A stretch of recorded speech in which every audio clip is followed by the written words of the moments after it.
आज की चर्चा में स्वागत है।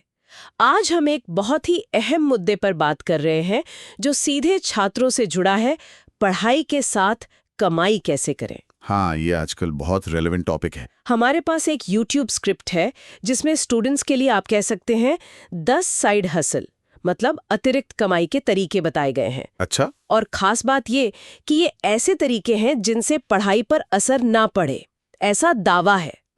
तो हमारा मकसद है इन ऑप्शंस को थोड़ा खंगालना, देखना कि कौन से वाकई में लचीले हैं, कौन से आसान है शुरू करने के लिए और जिनसे सच में कुछ कमाई हो सके। बिल्कुल। स्क्रिप्ट तो ये भी कहती है कि इनमें से कुछ काम आगे चलकर फुल टाइम करियर भी बन सकते हैं। ये तो काफी दिलचस्प बात है। तो चलिए खोलते हैं इस स्क्रिप्ट की परतें। इसमें फ्रीलांसिंग है, कंटेंट क्रिएशन है, ऑनलाइन पढ़ाना है, काफी कुछ है। और एक बोनस टिप भी है शायद। हाँ, आखिर में एक बोनस टिप भी है। तो शुरू करते हैं इसकी गहराई में जाना। चलिए। तो सबसे पहले नंबर पर है फ्रीलांसिंग। हाँ, ये तो कॉमन है काफी। स्क्रिप्ट के हिसाब से जैसे फाइवर है, अपवर्क है, फ्रीलांसर है, इन प्लेटफॉर्म्स पर छात्र अपनी स्किल्स बेच सकते हैं। स्किल्स मतलब जैसे ग्राफिक डिजाइनिंग हो गई या कंटेंट लिखना, coding, video editing, social media संभालना भी। और कहा गया है कि शुरू में छोटे काम पकड़ो, फिर अनुभव के साथ बड़े प्रोजेक्ट्स मिल सकते हैं। सही अप्रोच है। स्क्रिप्ट का तो ये भी दावा है कि कई छात्र पार्ट टाइम फ्रीलांसिंग से महीने के 10,000 से 50,000 तक कमा रहे हैं। हाँ, ये मुमकिन है, लेकिन इसमें जो सबसे जरूरी बात है वो सिर्फ पैसा कमाना नहीं है। अच्छा, और क्या है? देखिए, ये छात्रों को मौका देता है अपनी क्लासरूम लर्निंग को असली दुनिया में इस्तेमाल करने का। प्रैक्टिकल एक्सपीरियंस मतलब? बिल्कुल। आप एक पोर्टफोलियो बनाते हैं, क्लाइंट से डील करना सीखते हैं, डेडलाइन मैनेजमेंट सीखते हैं, और ये भी पता चलता है कि मार्केट में किस स्किल की डिमांड है। ये तो बहुत जरूरी स्किल्स हैं। लेकिन एक सवाल मन में आता है, जिनके पास बिल्कुल अनुभव नहीं है, फ्रेशर्स हैं, उनके लिए क्लाइंट ढूंढना मुश्किल नहीं होता होगा शुरू में? होता है, बिल्कुल होता है। स्क्रिप्ट सीधे तौर पर शायद ये ना कहती हो, लेकिन वो जो छोटे कामों से शुरुआत वाली बात है ना, उसका मतलब यही है। शुरू में शायद कम पैसों में काम करना पड़े या बहुत बेसिक काम लेना पड़े, प्रोफाइल अच्छी बनानी पड़ती है, कुछ सैंपल वर्क दिखाना पड़ता है। मेहनत तो है शुरू में। हाँ, लेकिन ये एक तरह का इन्वेस्टमेंट है अपनी प्रोफाइल में। सही कहा। अच्छा, दूसरा ऑप्शन है ऑनलाइन ट्यूटरिंग का। हाँ, ये भी काफी पॉपुलर है। अगर किसी सब्जेक्ट में अच्छी पकड़ है तो दूसरों को पढ़ाना। स्क्रिप्ट में चेग, वेदांतु, ट्यूटरमी जैसी वेबसाइट्स का नाम है। स्कूल के बच्चों को या शायद अपने साथी कॉलेज स्टूडेंट्स को भी पढ़ा सकते हैं। हाँ, पीयर ट्यूटरिंग भी होती है, और खासकर मैथ्स, साइंस, कोडिंग जैसे विषयों के लिए अच्छा बताया गया है। क्योंकि इनकी डिमांड ज्यादा रहती है और फ्लेक्सिबल है, मतलब अपनी टाइम के हिसाब से कमाई भी ठीक ठाक हो सकती है। बिल्कुल। और इसका एक और बहुत बड़ा फायदा है जो लोग अक्सर मिस कर जाते हैं। वो क्या?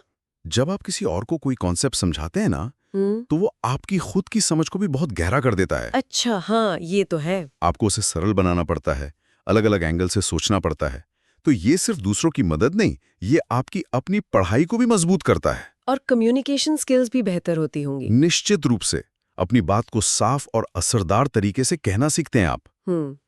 अब आते हैं एक ऐसे फील्ड पर जो आजकल हर तरफ छाया हुआ है, कंटेंट क्रिएशन। हाँ, ये तो बूमिंग है। स्क्रिप्ट कहती है ये बहुत तेजी से बढ़ रहा है। अपना YouTube चैनल खोल लो या Instagram पर रील्स बनाओ। टिकटॉक वगैरह पर भी लोग बनाते हैं। हाँ, जैसे स्टडी टिप्स शेयर करना या अपनी किसी हॉबी के बारे में बताना। कमाई के तरीके भी बताए हैं, एड से पैसा, ब्रांड स्पॉन्सरशिप या फिर वो एफिलिएट लिंक्स। हाँ, मोनेटाइजेशन के कई तरीके हैं। स्क्रिप्ट की सलाह है कि जितनी जल्दी शुरू करो उतना अच्छा, क्योंकि ऑडियंस बनने में टाइम लगता है। इसमें मैं एक बात जोड़ना चाहूंगा, ये सिर्फ साइड हसल नहीं है। तो क्या है? ये एक तरह से अपनी डिजिटल पहचान बनाना है, अपना पर्सनल ब्रांड बनाना। छात्र अपनी क्रिएटिविटी, अपनी एक्सपर्टीज, किसी भी चीज को लेकर एक कम्युनिटी बना सकते हैं, और ये भविष्य में बहुत काम आ सकता है। हो सकता है कोई ब्रांड अप्रोच करे या आप अपना कुछ लॉन्च करें। मतलब लॉन्ग टर्म विजन रखना चाहिए। बिल्कुल। इसे सिर्फ थोड़े पैसों के लिए नहीं, बल्कि एक एसेट बनाने की तरह देखना चाहिए। सही है। अगला सुझाव है सोशल मीडिया मैनेजमेंट का। अच्छा। स्क्रिप्ट के अनुसार आजकल हर बिजनेस, छोटा हो या बड़ा, चाहता है कि वो सोशल मीडिया पर दिखे। हाँ, ऑनलाइन प्रेजेंस तो जरूरी है, लेकिन सबके पास टाइम नहीं होता या शायद समझ नहीं होती कि इसे मैनेज कैसे करें। सही बात है। तो यहाँ स्टूडेंट्स काम आ सकते हैं। वो छोटे बिजनेस के लिए या किसी इंडिविजुअल प्रोफेशनल के लिए उनके Instagram, x, Facebook page handle कर सकते हैं। ये अच्छा आइडिया है। और बताया गया है कि कैनवा जैसे फ्री टूल्स हैं डिज़ाइन के लिए, और पोस्ट शेड्यूल करने के लिए भी एप्स हैं। तो मतलब बहुत मुश्किल नहीं है। हाँ, टूल्स काफ़ी हैं आजकल। कमाई भी अच्छी बताई है। एक क्लाइंट से महीने का 5,000 से 30,000 रुपए तक। ये तो काफ़ी ज़्यादा लगता है। हाँ, डिपेंड करता है काम कितना है और क्लाइंट कौन है। लेकिन ये छात्रों के लिए डिजिटल मार्केटिंग में घुसने का एक बहुत प्रैक्टिकल तरीका है। कैसे? वो सीखते हैं कि ब्रांड कैसे बात करते हैं, कैसा कंटेंट चलता है, ऑडियंस से कैसे एंगेज करना है, एनालिटिक्स कैसे देखते हैं। हाँ, ये सब प्रैक्टिकल नॉलेज है जो उनके रिज्यूमे में बहुत वैल्यू ऐड कर सकता है, खासकर अगर वो आगे मार्केटिंग या कम्युनिकेशन में जाना चाहें। अब उनके लिए जिन्हें लिखने का शौक है, ब्लॉगिंग या एफिलिएट मार्केटिंग। हाँ, ये क्लासिक तरीका है एक तरह से। स्क्रिप्ट कहती है कि अपने रुचि के किसी भी टॉपिक पर ब्लॉग शुरू कर सकते हैं। टेक, फैशन, बुक्स, ट्रैवल, कुछ भी। और जब ट्रैफिक आने लगे तो गूगल एडसेंस से विज्ञापन दिखाओ या एफिलिएट मार्केटिंग करो। ये एफिलिएट मार्केटिंग को थोड़ा और समझा सकते हैं। स्क्रिप्ट में प्रोडक्ट रिव्यू लिखकर लिंक देने की बात है। हाँ, आसान है। मान लीजिए आपने अपने ब्लॉग पर किसी फोन का रिव्यू लिखा। ठीक है। आप Amazon या किसी और साइट के एफिलिएट प्रोग्राम से जुड़ते हैं। वो आपको एक स्पेशल लिंक देंगे उस फोन का। आप वो लिंक अपने रिव्यू में डाल देते हैं। अच्छा। अब अगर कोई रीडर उस लिंक पर क्लिक करके वो फोन खरीदता है तो आपको उस बिक्री का कुछ % कमीशन मिलता है। सिंपल, आप प्रोडक्ट रेकमेंड कर रहे हैं और बिक्री होने पर आपको रिवॉर्ड मिल रहा है। समझ गए। स्क्रिप्ट ये भी कहती है कि इसमें टाइम लगता है, मेहनत लगती है शुरू में। बिल्कुल, एकदम से कमाई नहीं होती। लेकिन ये लॉन्ग टर्म में पैसिव इनकम का सोर्स बन सकता है। हाँ, पैसिव इनकम का कॉन्सेप्ट बहुत जरूरी है समझना। एक बार आपने अच्छा कंटेंट बना दिया तो वो आपको लगातार कमा कर दे सकता है, बिना रोज एक्टिवली काम किए। लेकिन सिर्फ पैसिव इनकम ही नहीं, और भी फायदे होंगे शायद। बिल्कुल, ब्लॉगिंग से आप कंटेंट स्ट्रैटेजी सीखते हैं, एसईओ की बेसिक बातें सीखते हैं, मतलब गूगल पर कैसे रैंक करें, अपनी ऑडियंस को समझना सीखते हैं। ये सब बहुत जरूरी स्किल्स हैं। अच्छा, अगला ऑप्शन है प्रिंट ऑन डिमांड और मर्चेंडाइज। ये क्या चीज है? स्क्रिप्ट में रेडबबल, टीस्प्रिंग, प्रिंटिफाई जैसे प्लेटफॉर्म्स का नाम है। यहाँ आप क्या करते हैं, आप अपने डिजाइन्स बनाते हैं, जैसे टी शर्ट के लिए या मग, फोन केस वगैरह के लिए। अच्छा, सिर्फ डिजाइन? हाँ, सिर्फ डिजाइन। वो डिजाइन आप इन वेबसाइट्स पर अपलोड कर देते हैं। फिर जब कोई कस्टमर आता है और इसे आपका डिजाइन पसंद आता है, मान लीजिए टी शर्ट पर, तो वो ऑर्डर करता है। अब वो टी शर्ट प्रिंट करना, पैक करना, कस्टमर तक भेजना, ये सारा काम वो प्लेटफॉर्म या उससे जुड़ी कंपनी करती है। आपको कुछ नहीं करना? आपको कुछ नहीं करना, बस डिजाइन अपलोड करना है और हर बिक्री पर आपको अपना कमीशन मिल जाता है। अरे वाह, ये तो कमाल का मॉडल है। मतलब जीरो इन्वेंट्री, जीरो हेडेक। हाँ, स्क्रिप्ट यही कहती है। ये क्रिएटिविटी और एंटरप्रेन्योरशिप का बढ़िया मेल है। इसमें रिस्क बहुत कम है, आप बस अपनी क्रिएटिविटी दिखाते हैं। और अगर कोई डिजाइन वायरल हो गया तो फिर तो लॉटरी लग सकती है। लेकिन इसमें आप सीखते हैं कि ट्रेंड क्या चल रहा है, लोग कैसे डिजाइन पसंद करते हैं, मार्केटिंग कैसे करनी है अपने डिजाइन्स की। हाँ, ये भी एक तरह का बिजनेस ही है। छोटा ही सही, पर है। ठीक है, अब उनके लिए जिन्हें फौरन पैसा चाहिए और टाइमिंग भी फ्लेक्सिबल चाहिए। हाँ। डिलीवरी और गिग इकोनॉमी, जैसे स्विगी, जोमैटो, उबर ईट्स के लिए फूड डिलीवरी करना।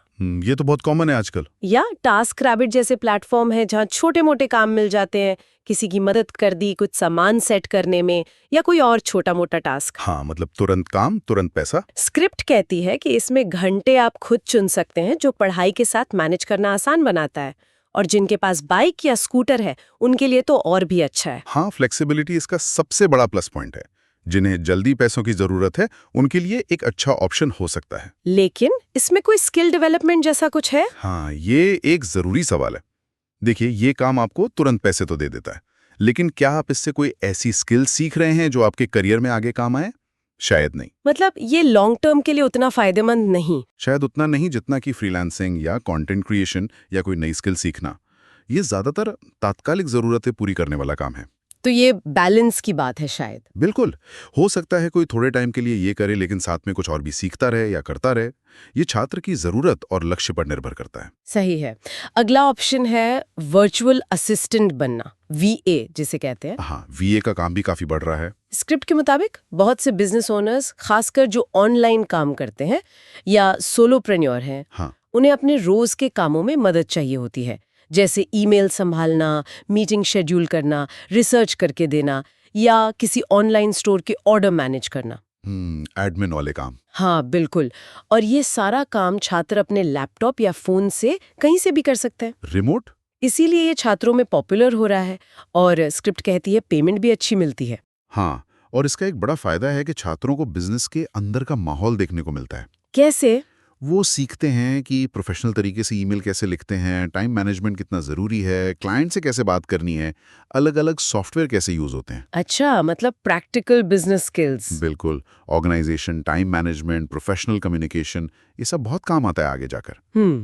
फिर है ऑनलाइन सेलिंग। अच्छा, इसमें क्या है? इसमें है चीजें दोबारा बेचना, मतलब रीसेलिंग। हाँ। या अपना छोटा मोटा ऑनलाइन थ्रिफ्ट स्टोर खोलना। थ्रिफ्ट स्टोर मतलब पुरानी चीजें बेचना। हाँ, जैसे कपड़े, एक्सेसरीज। स्क्रिप्ट में OLX, मीशो, Amazon, Etsy जैसे प्लेटफॉर्म्स का जिक्र है। कुछ लोग तो सिर्फ इंस्टाग्राम पेज से ही ये कर रहे हैं। एक और चीज है फ्लिपिंग, मतलब कहीं से सस्ते में खरीदा और फिर उसे महंगे में बेच दिया। हाँ, शायद थोड़ा ठीक ठाक करके या सिर्फ अच्छी फोटो खींचकर। ये भी चलता है। स्क्रिप्ट में एक बहुत प्रैक्टिकल उदाहरण है, अपनी पुरानी किताबें या नोट्स अपने जूनियर्स को बेचना। हाँ, ये तो हमेशा से होता है और इसमें लगातार कमाई हो सकती है। बिल्कुल। इस तरह के काम से ना छात्रों में मार्केट की समझ बढ़ती है। कैसे? उन्हें पता चलता है किस चीज की डिमांड है, उसकी सही कीमत क्या होनी चाहिए, कस्टमर से बात कैसे करनी है, मोलभाव कैसे करना है। ये सब सेल्स और मार्केटिंग स्किल्स हैं। सही बात है। और थ्रिफ्टिंग वाला जो एंगल है वो आजकल सस्टेनेबिलिटी और सर्कुलर इकोनॉमी से भी जुड़ता है, तो एक अच्छा मैसेज भी जाता है। हाँ, ये भी है। और अब आते हैं 10वें पॉइंट पर, जिसे स्क्रिप्ट फ्यूचर हसल कह रही है। अच्छा, ये क्या है? ये है स्किल्स में इन्वेस्ट करना। मतलब ऐसी स्किल सीखना जिनमें अभी या आने वाले टाइम में बहुत डिमांड है या होने वाली है, जैसे कोडिंग हो गई, AI टूल्स इस्तेमाल करना सीखना, डिजिटल मार्केटिंग, वीडियो एडिटिंग। हाँ बिल्कुल।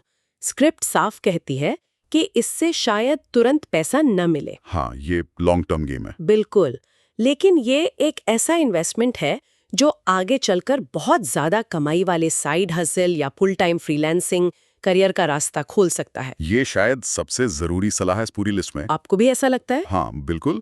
देखिए, रोज के खर्चे निकालना एक बात है, लेकिन साथ साथ अगर छात्र अपने स्किल डेवलपमेंट पर फोकस करें तो ये उनके फ्यूचर के लिए बहुत बड़ा बूस्ट हो सकता है। आज के लिए कमाना और कल के लिए तैयार होना, दोनों का बैलेंस। बिल्कुल सही। जो स्किल आज सीखी वो कल मार्केट में आपकी वैल्यू कई गुना बढ़ा सकती है।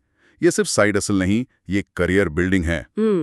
और अब वो बोनस टिप। हाँ बताइए। स्क्रिप्ट में सलाह है कि अपनी प्रोडक्टिविटी बढ़ाने के लिए AI टूल्स का इस्तेमाल करें। अच्छा, जैसे लिखने में मदद के लिए ChatGPT या इमेज बनाने के लिए Midjourney या डिजाइन के लिए Canva AI।